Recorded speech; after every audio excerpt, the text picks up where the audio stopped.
तो अब तक हमने देखा कि हिग्रुमा यूजी की बात नहीं मानता और फौरन ही अपना डोमेन एक्सपेंशन ओपन कर लेता है जिसका नाम है डेडली सेंटेंसिंग। यूजी सोचता है कि डोमेन खोलने से पहले ही इसे हिग्रुमा पर अटैक कर देना चाहिए। वो भागकर हिग्रुमा के पास जाता है और इसे एक पंच मारने की कोशिश करता है, लेकिन उसका हाथ बीच में ही रुक जाता है। हिग्रुमा बोलता है कि इसके डोमेन में मारपीट करना अलाउड नहीं है और ये नियम हम दोनों पर लागू होता है। इसके बाद ये दोनों एक कटकड़े में खड़े हो जाते हैं। हिग्रुमा का डोमेन असल में एक कोर्ट के जैसा है जहां यूजी के खिलाफ ट्रायल होगा और हिग्रुमा के पीछे जो शिकिगामी है वो इस कोर्ट का जजमैन है। जज बोलता है कि यूजी पर आरोप है कि वो 18 साल से छोटा होने के बाद भी वेगस पार्लर में गया था। हिग्रुमा कहता है कि जजमैन को डोमेन में खड़े लोगों के बारे में सब कुछ पता होता है, लेकिन हिग्रुमा को ये सारी जानकारी नहीं पता। आखिरी फैसला इन दोनों की दलीलें सुनने के बाद ही होगा। तभी हिग्रुमा के हाथ में एक लिफाफा आ जाता है जो कि असल में सबूत था कि यूजी सच में उस पार्लर में गया था कि नहीं। ये सबूत उसी जजमैन ने दिया है। इस सबूत का मतलब ये नहीं कि यूजी दोषी है,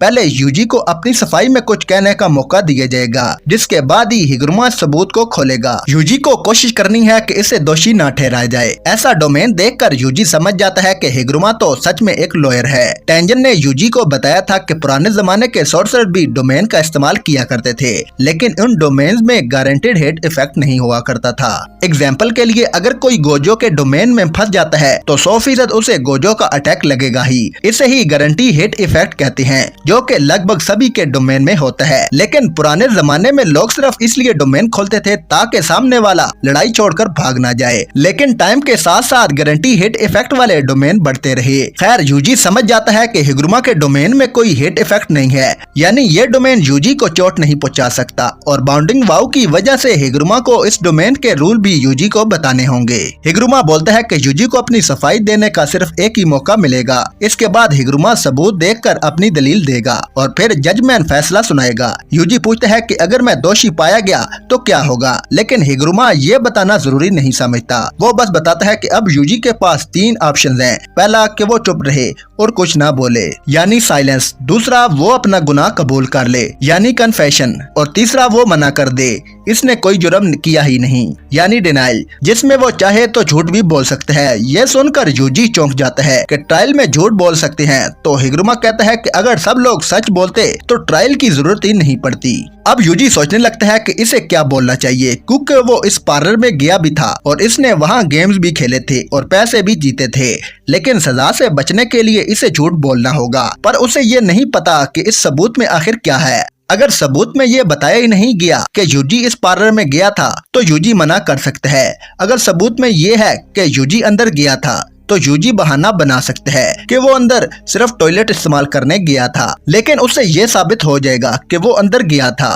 वो कन्फेस भी कर ले तो शायद इसकी सजा कम हो जाए, लेकिन यूजी को तो ये भी नहीं पता कि इस जगह सजा क्या मिलती है। अब यूजी बोलता है कि वो पार्लर के अंदर गया था, लेकिन सिर्फ टॉयलेट इस्तेमाल करने के लिए।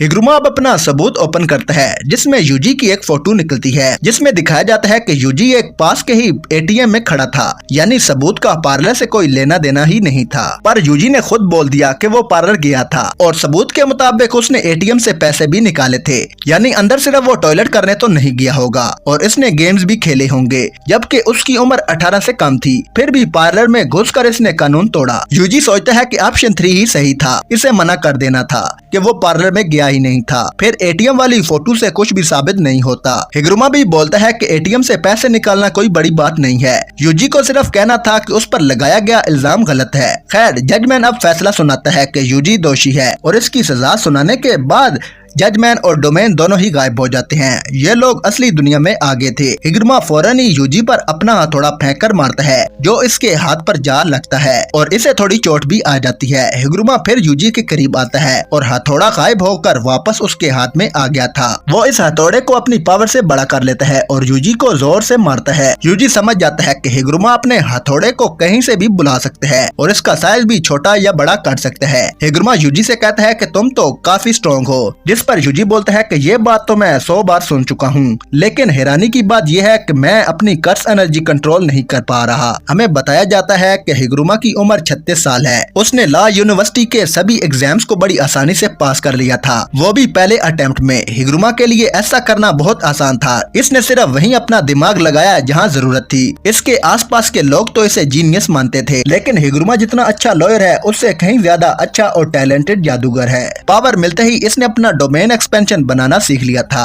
और फिर वो अपनी ही टेक्निक को एनालाइज करते हुए इसने बाकी बैरियर्स टेक्निक को भी सीख लिया और इसके बाद कर्स एनर्जी को कंट्रोल करना भी। और पावर मिलने के सिर्फ 12 दिन बाद ही हिगुरुमा ग्रेड 1 के जादूगर जितना पावरफुल हो गया।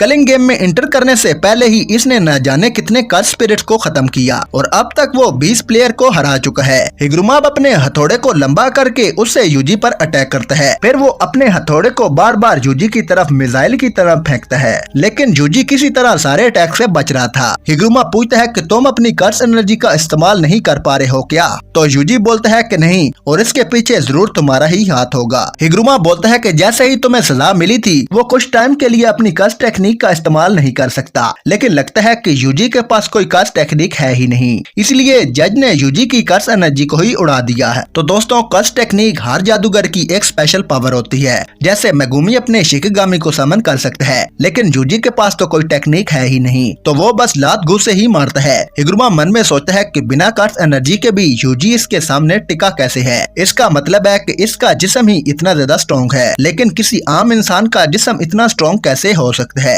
ज्यादातर जादूगर जब अपनी कर्स टेक्निक खो देते हैं तो वो बहुत ही कमजोर हो जाते हैं, लेकिन यूजी की तो कर्स एनर्जी भी डिसेबल कर दी गई और फिर भी ये इतने अच्छे से लड़ रहा है। ज्यादातर लोग तो इसके एक हथौड़े में ही मर जाते। यानी अब हिगुरुमा को भी थोड़ा संभल के लड़ना होगा और यूजी को हराने के लिए इसे अपनी पूरी ताकत का इस्तेमाल करना होगा। वो फिर से यूजी पर अटैक करने लगता है, जिससे यूजी नीचे स्टेज पर आ गिरता है। वो हिगुरुमा को बाथ टब फेंक के मार देता है, लेकिन हिगुरुमा पानी से निकलते हुए अपना बड़ा सा हथौड़ा यूजी को मार देता है, जिसके नीचे यूजी दबने लगता है। हिगुरुमा को लग रहा था कि वो कभी ना टूटने वाले खिलौने के साथ खेल रहा हो। इधर यूजी की हालत खराब हो रही थी। वो सोचता है कि हिगुरुमा की भी तो कोई कमजोरी होगी ही ना, तभी उसके दिमाग की बत्ती जलती है और वो बोलता है कि उसे रीट्रायल चाहिए। इस केस की सुनवाई फिर से की जाएगी। इसके ये बोलते ही दोनों वापस हिगुरुमा के डोमेन में आ जाते हैं। जजमैन जैसे भी सजा सुनाता है उनके पास ये अधिकार होता है कि वो रीट्रायल डिमांड कर सकते हैं, जब तक वो इंसान खुद अपना गुनाह कबूल ना कर ले।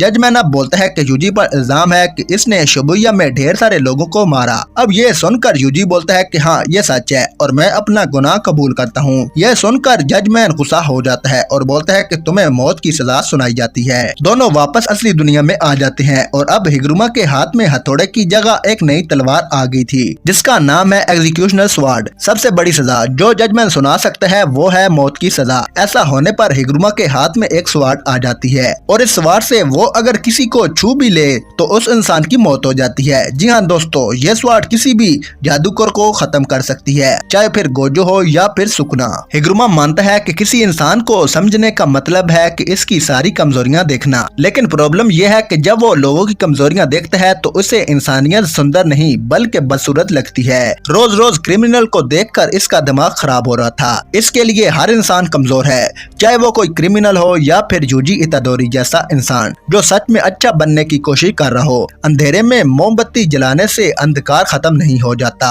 हिगुरुमा से इसके सीनियर ने पूछा था कि वो लॉयर बनने की जगह सीधा जज क्यों नहीं बन जाता। तब हिगुरुमा ने जज बनने से मना कर दिया था क्योंकि उसे लगता है कि इंसान कमजोर होते हैं, पर उस वक्त हिगुरुमा का मानना था कि ये कमियां ही इंसान को स्पेशल बनाती हैं। यह बात हिगुरुमा को इसीलिए याद आई क्योंकि यूजी ने ऐसा गुनाह कबूल कर लिया था जो उसने कभी किया ही नहीं था। सबूत वाला लिफाफा जो हिगुरुमा को दिया जाता है उसके अंदर क्या है, ये बात हिगुरुमा को पहले ही पता चल जाती है। इसमें लिखा था कि शिबुया में इन लोगों को सुकुना ने मारा था, ना कि यूजी ने। यूजी किसी तरह अब तक हिगुरुमा की स्वार्ड से बचा हुआ था। हिगुरुमा अब अपनी स्वार्ड को गायब कर देता है और यूजी उसे एक पंच मार देता है, जिससे हिगुरुमा दूर जा गिरता है। यह देखकर यूजी भी कंफ्यूज हो गया था। हिगुरुमा कहता है कि उस वक्त सुकुना ने यूजी की बॉडी पर कंट्रोल किया था, यानी यूजी ने कोई क्राइम नहीं किया। यूजी बोलता है कि फिर भी गलती मेरी थी क्योंकि मैं कमजोर था, लेकिन तुमने अपनी तलवार गायब क्यों की? तो हिगुरमा कहता है कि मुझे याद आ गया कि मैं लॉयर क्यों बनना चाहता था। शायद यूजी जैसे और भी अच्छे लोग होंगे जिन्हें हिगुरमा की जरूरत होगी और यूजी को अपने 100 पॉइंट्स देने के लिए हिगुरमा मान जाता है। दोनों अब कुर्सी पर बैठ जाते हैं। हिगुरमा यूजी से पूछता है कि उसने कभी किसी को जानबूझकर मारा?